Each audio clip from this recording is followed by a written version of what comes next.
Korean fried chicken compared to American Southern fried chicken is a relatively new invention. Gaining its popularity from the mid to late 1970s, Korean fried chicken spots have been popping up all over the world, and it shows no sign of slowing down. Welcome to Cooking with Chef Tuan, and today we're going to be making some delicious Korean fried chicken. And I think on our channel we haven't made Korean fried chicken before, so this is going to be my interpretation. Alright guys, and before we get started, go ahead and smash that like button. It'll help me out a lot, and it'll help this video and help this channel out tremendously, and I appreciate it. Alright guys, let's get started. And as usual, all the ingredients will be listed in the description box down below. I have 10 pieces of chicken here, and I'm going to season this with white pepper, about 2 tablespoons of tamari, which is gluten-free soy sauce. So this dish right here is gluten-free, and I'm gonna add about a tablespoon of garlic powder and about a half a tablespoon of cayenne powder. Make sure that all the spices are evenly incorporated and spread throughout the chicken. Crack in 1 egg, careful of the eggshells, and just give everything a nice and thorough mix. Now, to keep this recipe gluten-free, I'm going to be using about 1/3 cup of potato starch. Then next, I'm going to add about 2 tablespoons of cornstarch, and that is going to make our batter. Now with these 2 starches combined, once they fry it, it's going to become really light and crispy. Now with a new clean glove, you're going to mix everything together, and you're going to see a nice little batter starting to form. And once your chicken looks like this, you're going to set it aside, and we're going to work on our sauces. Now this first sauce that I'm making is straight from the Momofuku cookbook, made popular by Chef David Chang and his restaurant group. This is known as their octopus vinaigrette, but it goes great with anything, especially Korean fried chicken. I will link the recipe down below in the description box, but here I have tamari, rice wine vinegar. I use chili powder or chili flakes instead of fresh Thai chilies, some sesame oil, and then I'm going to put in a total of 2 tablespoons of fresh chopped garlic and 2 tablespoons of freshly chopped ginger. The recipe also calls for 1.5 tablespoons of sugar and about 2 tablespoons of a neutral flavored oil. Combine all this into the sauce, give this a nice stir, and then that's it. You're done. Just set it aside.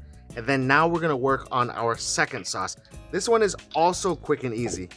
Now there's many ways that you can make this sauce, but this is just the way I'm going to do it.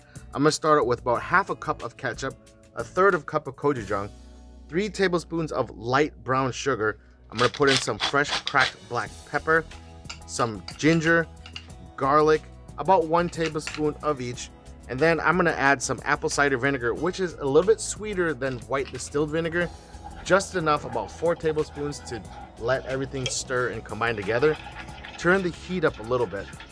Now for our salting agent, I'm going to add some tamari. About, maybe let's go about 1.5 tablespoons. Give this sauce a stir on medium heat until everything comes up to a bubble. Once you reach that point, it's done. And then one last very quick condiment to go with this is our pickled daikon radish. Now all I'm doing is just cutting these into little cubes, just like so. This is very similar to the Vietnamese pickled daikon, except I find that these Korean ones are a little bit sweeter. And here all I'm doing is adding about a little pinch of salt, some vinegar, about 1/2 cup, 3/4 cup, and enough sugar just so you want to taste the sweetness overpower the tartness of the vinegar. Now all the sauces and condiments are done. We're going to preheat our oil. I'm using peanut oil because I think it gives a really good flavor. I personally like to fry the first fry at about 335, 340 degrees for about 10 minutes. Now after about 4 minutes, to let the crust set, that's when I start to break up the chicken to make sure that it's not stuck together. I don't know about you, but I love watching food fry in slow motion. So after 10 minutes, your chicken should look just like this, a nice pale golden yellow. Now remove all the chicken and place them on a wire rack while we get our temperature up to about 375, 380. This second cooking process is what's really going to crisp up your chicken. Now I'm going to fry this at this temperature for about 5 to 6 more minutes till it's a nice darker golden brown. And once you get there, take them out and put them on the wire rack and let them cool. Now these guys are really nice and crispy, And I'm gonna go and sauce half of these guys in our red gochujang sauce. The other half I'm gonna leave plain so I can dip into our Momofuku Octopus Vinaigrette sauce. This just looks so dang pretty. I mean, you cannot argue with me on this. And once that's done, we're gonna go ahead and plate this up. I'm gonna do 5 glazed and 5 plain. I gotta say, gluten-free fried chicken has never looked so sexy before in my life. All right, with the red gochujang chicken wings, we're gonna garnish it with some sesame seeds and some freshly chopped scallions. All right, let's bring everything out to the table. We have our daikon pickles, then we have our Momofuku sauce right here, crispy plain Korean fried chicken wings, and then we have our gochujang sauce covered wings with sesame and scallions. All right guys, so we made some Korean fried chicken. Now, I am more of a dipper of sauces. That way I can keep the outside crunchy and crispy like this. Look at what we got here. Nice, perfectly golden brown fried chicken.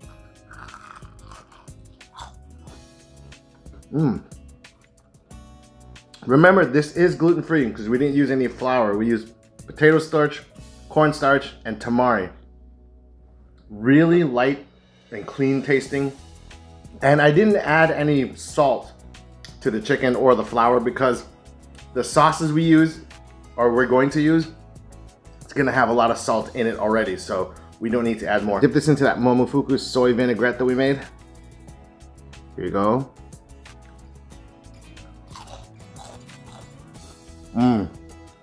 Now this vinaigrette has been around for a while now. You know, made famous by Momofuku and Chef David Chang.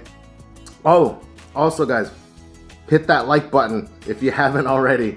I really appreciate it. Thank you. All right, let's try this one with that Korean red sauce. All right, so everyone has their own version of, you know, sauce, you know, like just like barbecue sauce. Everyone's got their own version of barbecue sauce. Everyone's got their own version of this. So there's not one way of doing it. You know, it's all about your own taste and what you prefer. If you want more spicy, less spicy, more sweet, less sweet, more vinegary, it's all up to you. But, you know, it's the ingredients that I use is pretty much a nice little jumping off point, and that way you can do whatever you want. Now, there's no way that I'm claiming that this is traditional, right? So don't come at me and say, you know, this isn't traditional, this is whatever, but, you know, make it your own way. All right, let's try this.